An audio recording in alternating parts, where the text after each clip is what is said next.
My fiancé announced at dinner, "I've decided we need a prenup. Everything stays separate." I smiled, perfect timing.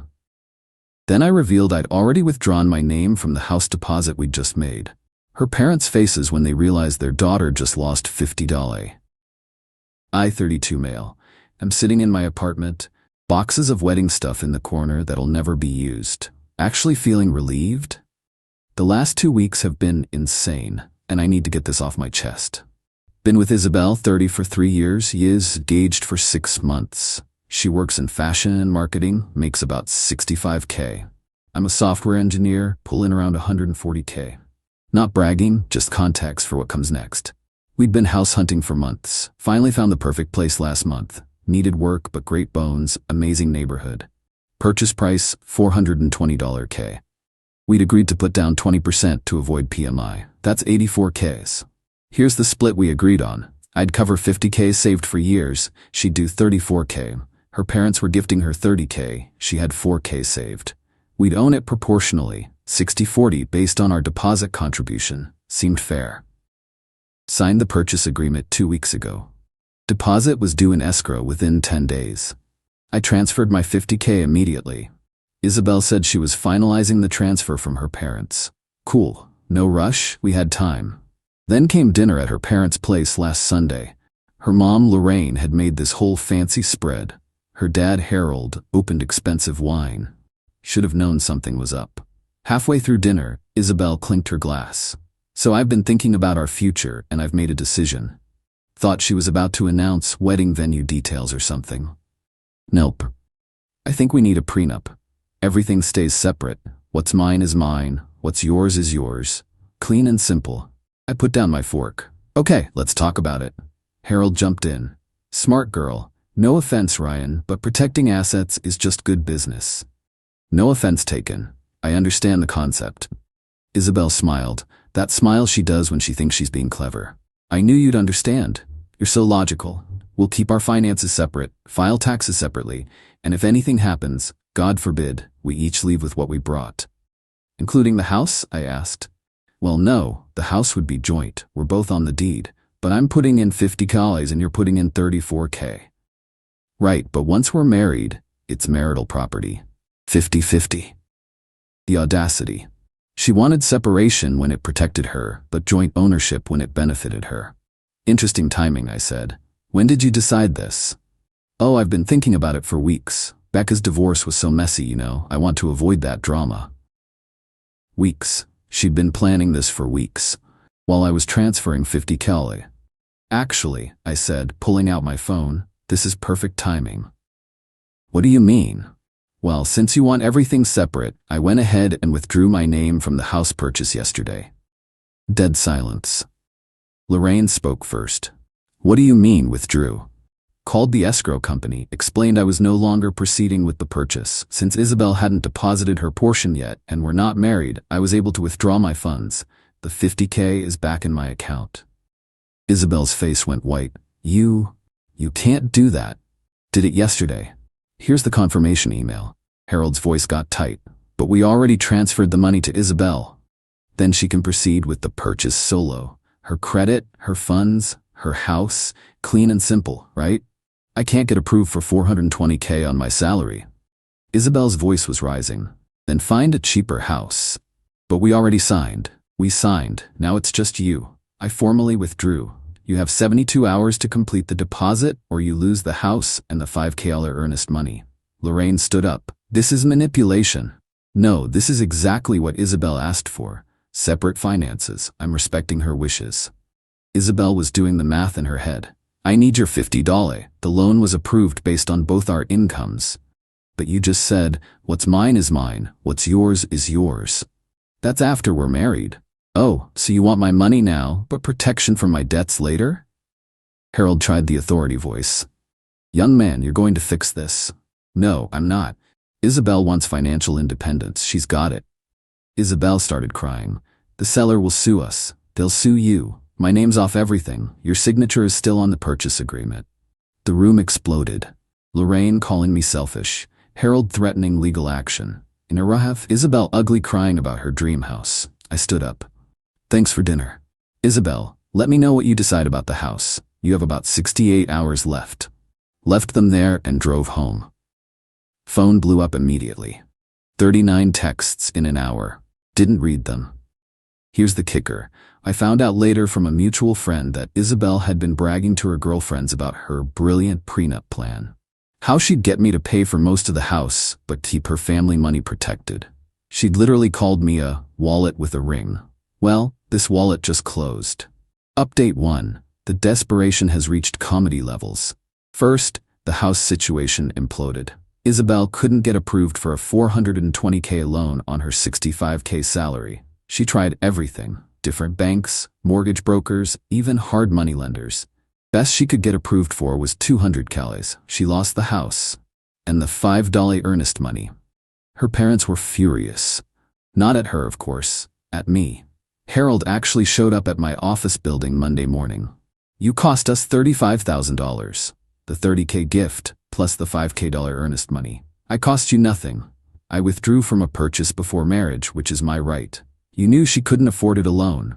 Then maybe she should have thought about that before demanding separate finances. This isn't what she meant. It's exactly what she said. I have it in text, showed him her message. Everything separate, clean and simple. What's mine is mine, what's yours is yours. He actually tried to grab my phone.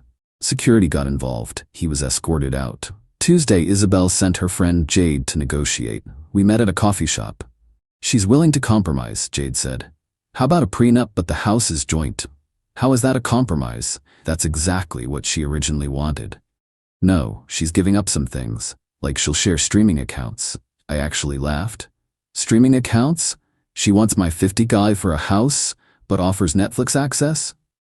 You're being unreasonable. I'm being consistent. Separate means separate. She loves you. She called me a wallet with a ring. Jade's face went red. Who told you that? Doesn't matter. What matters is it's true, isn't it? She couldn't deny it, just mumbled about jokes between girls. Wednesday, Isabel tried the nuclear option. Posted on social media about how her dream home was stolen by someone who couldn't handle a strong, independent woman protecting herself. The comments didn't go how she expected. Wait, you wanted a prenup but also wanted him to pay more for the house? Girl, that math ain't mathing. You wanted separate finances but joint property? Make it make sense. One of her coworkers actually commented, "Didn't you say you were getting him to pay for most of it?" She deleted the post within 2 hours. Thursday was the best. Her parents invited me to dinner again. To sort this out like adults, I declined but offered to meet at a neutral restaurant. They agreed. The pitch was incredible. Harold had a whole presentation, literally pulled out charts. Here's what we propose. You and Isabel buy a house together. You put in $50K, we put in $30, but it's 50-50 ownership. So I pay 62% but own 50%. It's about building a future together. With separate finances, as Isabel demanded. Lorraine tried emotional manipulation. Don't you love her? Don't you want her to be happy? I wanted a partner. She wanted a wallet. That's not love. Isabel had been quiet until now, then she exploded. You humiliated me. Everyone knows you pulled out of the house. You humiliated yourself with that prenup ambush. It was for both our protection. No, it was for your protection while using my money. That money means nothing to you. There it was, the entitlement. That money represents 3 years of saving, living below my means, skipping vacations. But to you it's nothing because I have it and you want it. Harold tried one more angle. What if we paid you back over time? Pay me back for what? I haven't given you anything. For your part of the house. What house? The one we didn't buy? The one Isabel couldn't afford alone? They left in a huff. Friday, got a formal letter from a lawyer. Isabel was demanding $50 for detrimental reliance and breach of promise. My lawyer, yes, I got one, laughed for 5 solid minutes. Sent back a letter explaining that 1. No money changed hands between us. 2. Withdrawing from a purchase before marriage isn't breach of anything. 3. Her own texts prove she wanted separate finances. 4. Detrimental reliance requires reasonable reliance, and expecting someone to pay for a house while demanding financial separation isn't reasonable. Haven't heard from that lawyer again. Update 2. The escalation went from desperate to delusional. Isabel started telling everyone I'd financially abused her. Created this whole narrative about how I'd trapped her into losing her dream house. Conveniently left out the prenup ambush. Her flying monkeys came out in force. Her book club friends, yoga squad, even her hairdresser messaged me about doing the right thing. My response was consistent. She wanted separate finances. She got them. Then she made a tactical error. She went to my mother.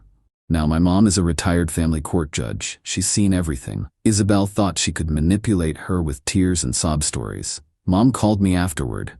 That girl is something else.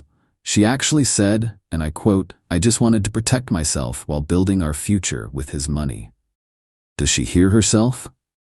What did you tell her? That she should be grateful you showed this much restraint. In my courtroom, I've seen men lose much more to much worse.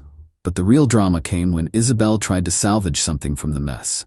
She found another house, smaller, $250K in a less nice area. Wanted to restart our plans. Texted me. Found a cute starter home. You could put down 30 gale, I'll do 20K. Fresh start? We're not together anymore, Isabel. What? Because of one fight? Because you showed me who you really are. I'm trying to compromise. You're trying to get my money, again. She showed up at my apartment that night, with her parents and a realtor. They'd printed out listings. We can tour tomorrow, she said, like nothing had happened. Isabel, we're done. The wedding is off. That's when it hit her.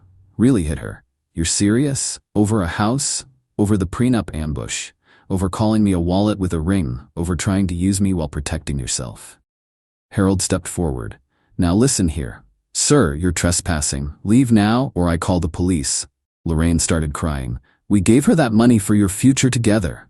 You gave her that money, period. What she does with it is her business. The realtor, clearly uncomfortable, tried to leave. Isabel grabbed her arm. Show him the listings.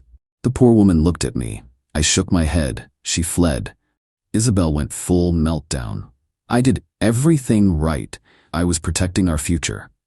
You were protecting your future while spending my present. That's what smart women do. Then be smart with someone else's money. They left after more screaming. Several neighbors witnessed it. Building management sent me a letter about disturbances. I sent them the security footage of 3 people forcing their way into the building and camping outside my door. They sent Isabel a formal trespass warning. Final update. The aftermath was spectacular in its stupidity. Isabel tried to keep the wedding venue, thinking I'd cave and come back. Sent me an invoice for my half of the deposits, $8. I replied with screenshots of her everything separate texts. She lost those deposits too. Another $16K gone. Her parents had paid after the house fell through, thinking we'd reconcile. The engagement ring became a battle. She demanded I let her keep it since I'd humiliated her. Legal question. Who keeps the ring when the engagement ends? Answer. Depends on the state, but here, it's a conditional gift. Condition, marriage wasn't met, ring returns to giver. She refused to return it. I had to get a lawyer involved. She finally returned it, but had tried to swap the diamond for a fake. I had it appraised before giving it to her, and after getting it back. Caught red-handed. Her parents threatened to sue for the swap. I threatened to press charges for theft. Ring came back real quick after that. But here's the karma kicker. Remember that $30K her parents gave her? Well, the IRS has gift tax rules. Since they gave it to her, not to us as a couple, and it exceeded the annual exclusion limit, they owed gift tax on it. About $4K they hadn't planned for. Plus, Isabel had to pay income tax on it, since she couldn't prove it was for a home purchase. No house was purchased. Another $6K. So their $30 gift cost them almost $40K total and bought nothing. Isabel's now living with her parents. Lost her apartment because she'd given notice thinking we'd be moving to the house. Still posts about surviving betrayal and rising above toxic relationships. Last week, a mutual friend showed me her dating profile. It says, looking for a real man who isn't threatened by successful women. Must be financially stable and generous. The friend said she's been on dozens of dates. Moment she mentions wanting a prenup, but expecting the guy to pay for dates, dinners, trips, they leave. One guy apparently told her, you want a sponsor, not a spouse. She complained to her friends that men today can't handle independent women. Jade, the friend who tried to negotiate, actually reached out to apologize. Said she didn't know about the wallet with a ring, comment, and other things until after. Apparently, Isabel had been planning this for months. Get me to buy a house, then prenup after to protect her asset value increase. The house we were going to buy sold to another couple for 400 TL. Under asking. We would have gotten a deal. But we was never real. It was always me funding her dreams while she protected herself. My mom summed it up perfectly. She wanted a donor, not a partner. Thank God you found out before the wedding. I'm doing fine. Took that 50K and invested it, already up 8%. Dating isn't even on my radar right now, but when it is, I'll be looking for an actual partner. Someone recently asked if I regret how I handled it. Honestly, my only regret is not seeing it sooner. The entitlement was always there. The way she'd say, "You got this," whenever bills came. How she'd plan expensive trips, then look at me expectantly. The time she said, "What's the point of having a boyfriend who makes good money if he doesn't spend it?" I thought it was jokes. It wasn't. She wanted my wallet but not my name. My money but not my problems. My assets but not my liabilities. She wanted, "What's mine is mine, what's yours is ours." Instead, she got exactly what she asked for, complete financial independence. From me. Forever. Edit. Since people keep asking, yes, the prenup conversation was real. Yes, she actually said those things in front of her parents. No, I don't think all prenups are bad. They can protect both parties. But using one to scam your partner while spending their money? That's just trashy.